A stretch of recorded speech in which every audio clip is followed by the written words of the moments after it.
Bonsoir à tous, bienvenue. La capsule de ce soir entre dans le cadre des séries d'exercices destinés à traiter le chapitre des transformations nucléaires ou la radioactivité. Alors encore une fois, comme je l'ai toujours dit, essayez de lire et de relire l'exercice avant de commencer, bien sûr, la réponse. Alors, nous allons tous ensemble commencer par lire l'énoncé de l'exercice. Dans un réacteur nucléaire, l'une des réactions est la suivante. L'uranium 235-92 plus un neutron thermique donne un noyau SR 94-38 plus un noyau XE 140 Z plus X neutrons. Première question. Déterminer Z, le nombre de protons du noyau XE, et petit x, le nombre de neutrons qui sont émises par la fission du noyau de l'uranium. Question numéro 2. Calculer le défaut de masse associé à cette réaction nucléaire. Question numéro 3. Calculer l'énergie libérée par la fission d'un noyau d'uranium en joules, puis en MeV. Calculer l'énergie libérée par la fission de 5 grammes d'uranium-235. Dernière question. 5. Calculer la masse de pétrole libérant par combustion la même énergie. Alors les données, vous les avez. La masse de l'uranium, la masse du noyau SR, la masse du noyau XE, ils sont tous exprimés en U, la masse d'un neutron. Alors on donne 1 MeV égale 1,6022 multiplié par 10 puissance moins 13 joules. On donne la vitesse de la lumière, donc on donne sa valeur pratiquement exacte. On donne la constante d'Avogadro.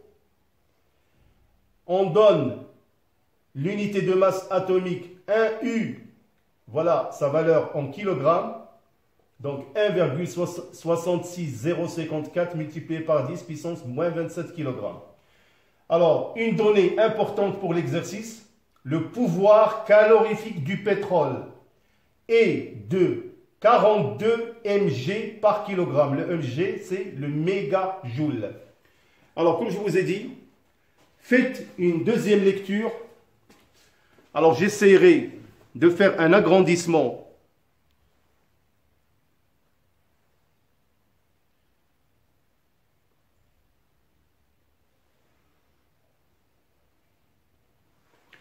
Alors, nous allons passer, bien sûr, à la correction. Alors, déjà, dans l'énoncé de l'exercice, là, on travaille dans un réacteur nucléaire.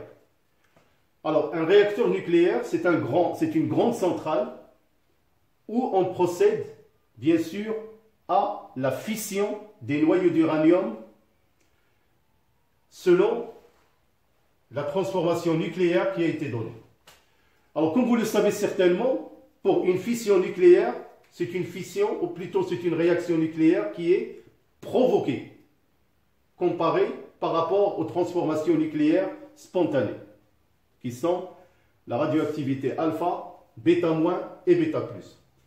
Alors, comme vous pouvez le remarquer, pour activer la fission du noyau de l'uranium 235-92, on va le bombarder par des neutrons qui sont thermiques, qui ont une certaine vitesse. Donc la réaction est la suivante.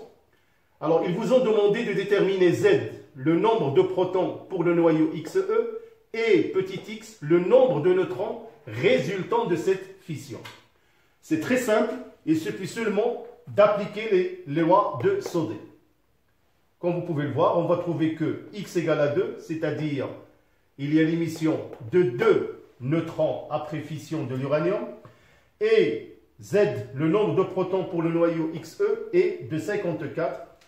Bien sûr, inutile de recopier la transformation nucléaire. Alors pour vous, il suffit seulement de remplacer. Alors le Z sera 54 et bien sûr 2 neutrons. Donc ça c'est pour la première question.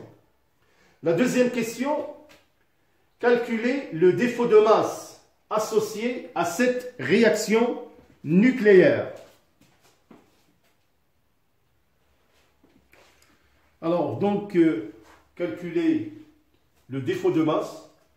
Alors comme je vous ai dit, voilà la transformation nucléaire de la fission de l'uranium.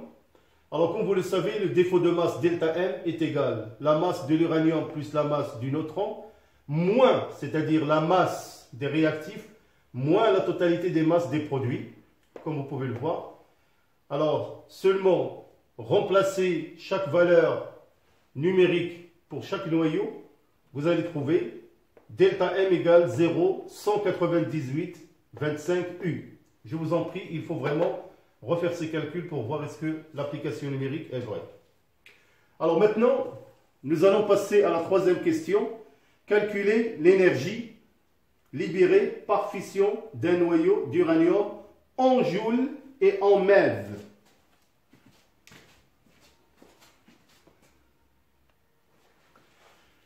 Alors nous allons calculer l'énergie libérée par la transformation de la fission de l'uranium en joules. Comme vous le savez, l'énergie libérée est donnée par l'expression delta E égale delta MC carré. Alors il suffit seulement de remplacer delta M que nous avons trouvé en U.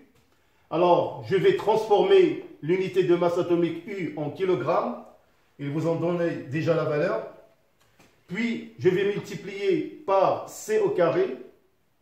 Donc j'ai fait que remplacer les valeurs numériques qui m'ont donné. Alors je vais trouver delta E est égal à 2,9587 multiplié par 10 puissance moins 11 joules. Encore une fois, vérifier l'application numérique. Alors maintenant, on va donner cette énergie libérée en MeV. Alors maintenant, nous allons calculer l'énergie libérée par la fission de l'uranium en MeV. Tout simplement, il faut prendre la valeur de l'énergie trouvée en joules que vous allez diviser par 1,6022 10 puissance moins 13. Bien sûr, vous allez trouver, à vérifier toujours, 184,66 MeV. Alors maintenant, nous allons passer à la quatrième question. Calculer l'énergie libérée par la fission de 5 grammes. C'est une question importante. Alors maintenant, nous allons calculer l'énergie libérée par 5 grammes de l'uranium 235. Alors là, j'aimerais bien que vous faites très attention. La réaction nucléaire qu'on vous a donnée de la fission de l'uranium n'est valable pour un seul noyau de l'uranium.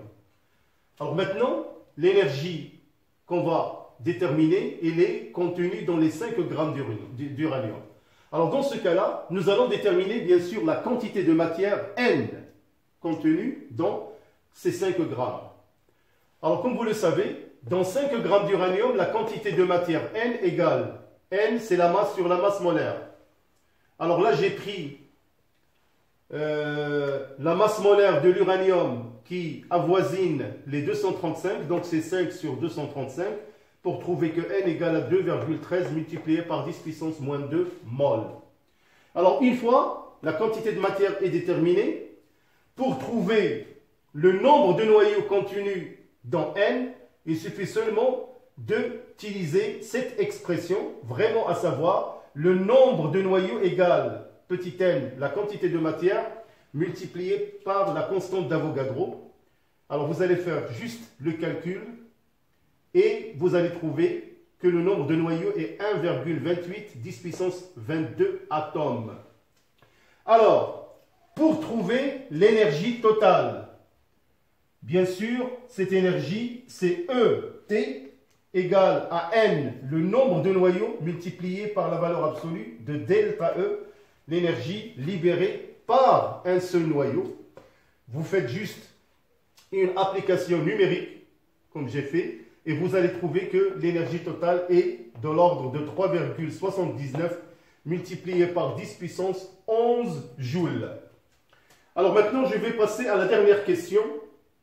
Calculer la masse de pétrole libérant par combustion la même énergie. Donc on va voir comment on va procéder.